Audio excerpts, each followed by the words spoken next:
Hello दोस्तों, channel जी के बारामासी में आपका स्वागत है। आज के वीडियो में हम मानव रोग से संबंधित महत्वपूर्ण प्रश्न आपके लिए लेकर आए हैं जो विभिन्न प्रतियोगी परीक्षाओं में पूछे जाते हैं।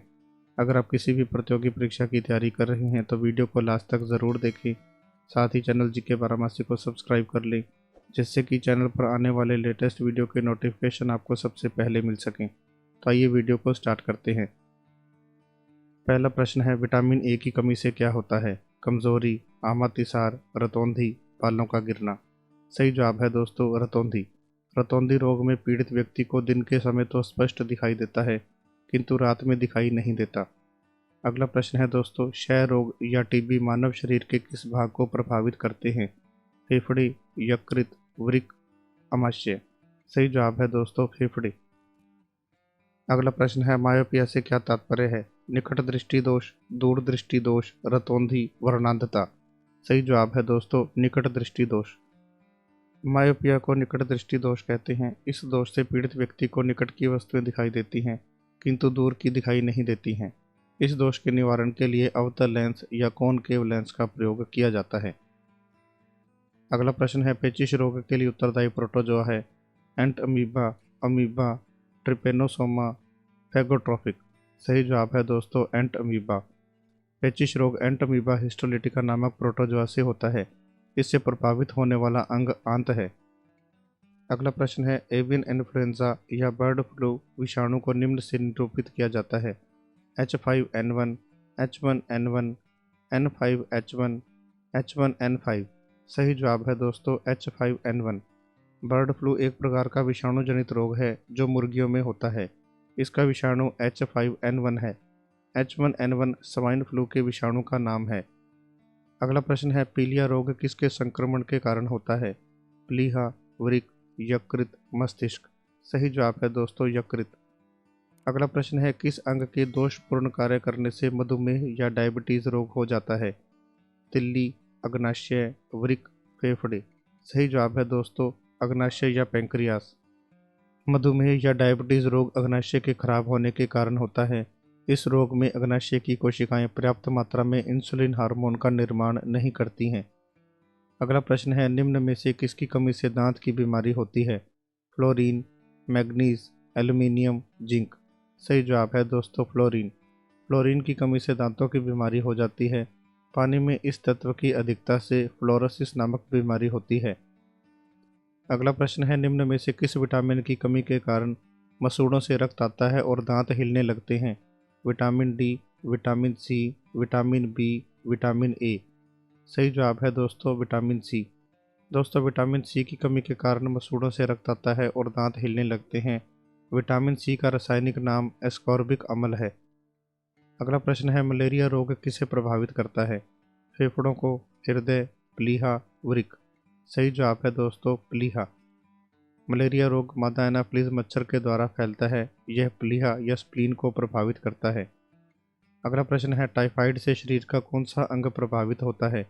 आमाशय, आंत, मस्तिष्क, अग्नाशय। सही जवाब है दोस्तों आंत। टाइफाइड साल्मोनेला टाइफी नामक जीवाणु से होता है। इससे प्रभावित होने वाला अंग आंत है। अगला प्रश्न है, प्लाज्मोडियम जर्म किसकी उत्पत्ति करते हैं? हैजा, मलेरिया, सोने की बीमारी, इनमें से कोई नहीं। सही जवाब है दोस्तों मलेरिया। प्लाज्मोडियम जर्म एक प्रकार के परजीवी या प्रोटोजोआ होते हैं जो मलेरिया उत्पन्न करते हैं। वहीं हैजा विब्रियो कोलेरी नामक जीवाणु से होता है और सोने की बीमारी ट्रिपेनोसोमा नामक प्रोटोजोआ से होती है। अगला प्रश्न है, रिकेट्स बीमारी किसमें होती है? टिश्यू उत्तकों में, हड्डियों में, मांसपेशियों में, खून में। सही जवाब है दोस्तों हड्डियों में। रिकेट्स हड्डियों की एक बीमारी है। इसे बच्चों का सूखा रोग भी कहा जाता है। यह विटामिन डी की कमी से होता है। अगला प्रश्न है, कौन सा रोग ठीक नहीं किया जा सकता? वर्णांधता या कलर ब्लाइंडनेस, निकट दृष्टि दोष, दूर दृष्टि दोष, परेस बायोपिया। सही जवाब है दोस्तों वर्णांधता या कलर ब्लाइंडनेस।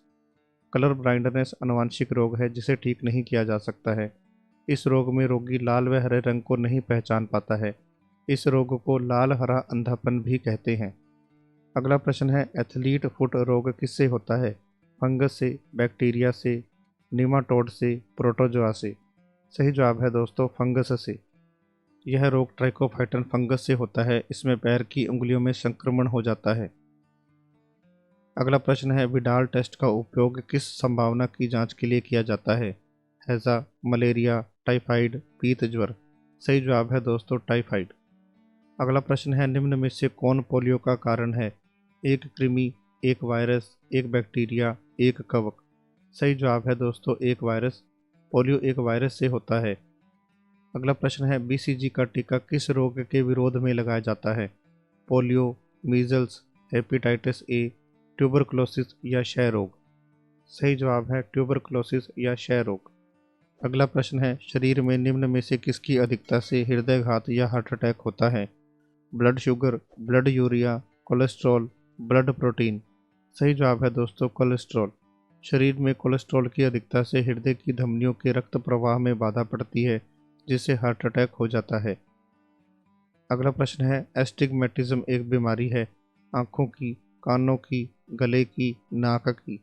सही जवाब है दोस्तों आंखों की। यह रोग कार्निया और लेंस की वक्रता के दोषों के कारण होता है। इसे भेंगापन भी कहा जाता है। अगला प्रश्न है, कैंसर अस्थि मज्जा के कौन से भाग को प्रभावित करता है? ग्लूकोमिया, ट्यूकोमिया, ल्यूकेमिया, फ्लूकोमिया। सही जवाब है दोस्तों ल्यूकेमिया। ल्यूकेमिया को रक्त कैंसर भी कहते हैं। सामान्य तौर पर आरबीसी और डब्ल्यूबीसी का शरीर में अनुपात 600:1 होता है। यदि डब्ल्यूबीसी का अनुपात एकाएक बढ़ने लगता है तो इसे रक्त कैंसर या ल्यूकेमिया कहते हैं। अगला प्रश्न है, मानव नेत्र के दूरदृष्टि दोष को यह भी कहा जाता है? मायोपिया, हाइपरमेट्रोपिया, रतौंधी, मोतियाबिंद। सही जवाब है दोस्तों हाइपरमेट्रोपिया। इस दोष में पीड़ित व्यक्ति को दूर की वस्तुएं स्पष्ट दिखाई देती हैं, किंतु निकट की स्पष्ट दिखाई नहीं देती हैं। इस दोष को उत्तल लेंस या कॉन्वेक्स लेंस की सहायता से दूर किया जाता है। अगला प्रश्न है, विटामिन ई की कमी से कौन सा रोग होता है? रतौंधी, बेरीबेरी, रिकेट्स, जनन क्षमता में कमी। सही जवाब है दोस्तों जनन क्षमता में कमी। अगला प्रश्न है, सार्स का पूर्ण रूप क्या है? पहला ऑप्शन है सेंसिटिव एक्यूट रिस्पिरेटरी सिंड्रोम, दूसरा ऑप्शन है सिवियर एक्यूट रिस्पिरेटरी सिंड्रोम, तीसरा ऑप्शन है सेक्रेटिव एक्यूट रिस्पिरेटरी सिंड्रोम, चौथा ऑप्शन सार्स एक प्रकार का पक्षी है। सही जवाब है दोस्तों सिवियर एक्यूट रेस्पिरेटरी सिंड्रोम। दोस्तों यह एक वायरस जनित बीमारी है जो मानव के श्वसन व परिसंचरण तंत्र को प्रभावित करती है। अगला प्रश्न है, निमोनिया किस सूक्ष्म जीव के कारण होता है? प्रोटोजोआ, वायरस, फंगस, जीवाणु। सही जवाब है जीवाणु। निमोनिया डिप्लोकोकस न्यूमोनी नामक जीवाणु से होता है। इस रोग में फेफड़ा प्रभावित होता है। अगला प्रश्न है, फाइलेरिया रोग किससे उत्पन्न होता है? कृमि, विषाणु, जीवाणु, फफूंद। सही जवाब है कृमि। फाइलेरिया परजीवी द्वारा होने वाला रोग है जो धागे के समान दिखने वाले राउंड वॉर्म से होता है। अगला प्रश्न है, एमएमआर का टीका किस बीमारी में दिया जाता है? पहला ऑप्शन है स्मॉल पॉक्स, मम्प्स, रेबीज, दूसरा ऑप्शन है मम्प्स, मीसल्स, रेबीज, तीसरा ऑप्शन है मीसल्स, मम्प्स, रुबेला, चौथा ऑप्शन है इनमें से कोई नहीं। सही जवाब है मीसल्स, मम्प्स, रुबेला। अगला प्रश्न है, एपिडर्मिक रोग किससे संबंधित है? कान, गला, नाक, त्वचा। सही जवाब है दोस्तों त्वचा। इस रोग में त्वचीय संक्रमण होता है। त्वचा में जगह जगह पर चकत्ते बन जाते हैं और त्वचा के ऊतक नष्ट होने लगते हैं। अगला प्रश्न है, मानव शरीर के किस भाग में पायरिया रोग लगता है? दांत और मसूड़ा, बृहदांत्र, क्षुद्रांत्र, फुफ्फुस। सही जवाब है दोस्तों दांत और मसूड़ा। इस रोग में दांत पीले पड़ जाते हैं, मसूड़ों से खून निकलता है और मुंह से बदबू आती है। अगला प्रश्न है, स्पॉन्डिलाइटिस नामक बीमारी निम्न में से किसे प्रभावित करती है? किडनी को, फेफड़ों को, मेरुदंड को, मस्तिष्क कोशिकाओं को। सही जवाब है मेरुदंड को। इस रोग में रोगी ज़्यादा समय तक बैठ नहीं पाता है। मेरुदंड की हड्डियों के जोड़ कमजोर हो जाते हैं। अगला प्रश्न है, मानव में प्लाज्मोडियम का संक्रमण उत्पन्न करता है? Influenza, tetanus, typhoid, malaria. सही जवाब है दोस्तों मलेरिया। मलेरिया का प्रमुख परजीवी प्लाज्मोडियम होता है जो प्रोटोजोआ संघ का एक जंतु है। इसका वाहक मादा एनाफ्लीज मच्छर होती है। अगला प्रश्न है, सिफिलिस किससे होता है? विषाणु, जीवाणु, कवक, कृमि। सही जवाब है दोस्तों जीवाणु। दोस्तों यह रोग टैपोनमा पैलिडम नामक जीवाणु से होता है। अगला प्रश्न है, मिनामाता रोग किससे होता है? पारा, निकेल, सीसा, फ्लोरीन। सही जवाब है पारा। अगला प्रश्न है, किसके इलाज में कीमोथेरेपी का उपयोग किया जाता है? Cancer, hepatitis A, arthritis, tuberculosis या टीबी। सही जवाब है कैंसर। अगला प्रश्न है, एलिसा जांच किस रोग की पहचान करती है? TB, polio, cancer, AIDS. सही जवाब है दोस्तों एड्स। अगला प्रश्न है, एलर्जी प्रतिक्रिया के कारण उत्पन्न रोग है? एनीमिया, पोलियो, दमा, हीमोफीलिया। सही जवाब है दोस्तों दमा। अगला प्रश्न है, निम्न में से किसकी कमी से एनीमिया रोग होता है? कैल्शियम, आयोडीन, जस्ता, लोहा। सही जवाब है लोहा। अगला प्रश्न है दोस्तों, निम्न में से किस रोग का संबंध गंभीर रूप से सोच व याददाश्त के खोने से होता है? सार्स, अल्जाइमर, अल्परक्तता, वृक्कपात या रेनल फेलियर। सही जवाब है दोस्तों अल्जाइमर। अल्जाइमर रोग में मनुष्य की सोच और याददाश्त की शक्ति खो जाती है। यह रोग सामान्यतः वृद्धावस्था में होता है। अगला प्रश्न है, हीमोफीलिया एक आनुवंशिक रोग है जिसका परिणाम है शुमेटिज्म, अंधापन, हीमोग्लोबिन की कमी, रक्त का नहीं जमना। सही जवाब है दोस्तों रक्त का नहीं जमना। इसमें रोगी की रक्त स्कंदन क्षमता क्षीण हो जाती है। ऐसे व्यक्तियों को छोटी मोटी चोट लगने पर भी लगातार रक्तस्राव होता रहता है। अगला प्रश्न है, निम्न में से किसकी कमी से व्यक्ति को घेंगा नामक रोग हो जाता है? विटामिन, वसा, आयोडीन, प्रोटीन। सही जवाब है दोस्तों आयोडीन। इसे ग्वाटर रोग भी कहते हैं। इस रोग में गले में स्थित थायराइड ग्रंथि में सूजन आ जाती है। दोस्तों अगर आपको यह वीडियो पसंद आया तो आप इसे लाइक करें और अपने फ्रेंड्स में शेयर करें। साथ ही चैनल जीके बारामासी को सब्सक्राइब कर लें ताकि चैनल पर आने वाले लेटेस्ट वीडियो के नोटिफिकेशन आपको सबसे पहले मिल सकें।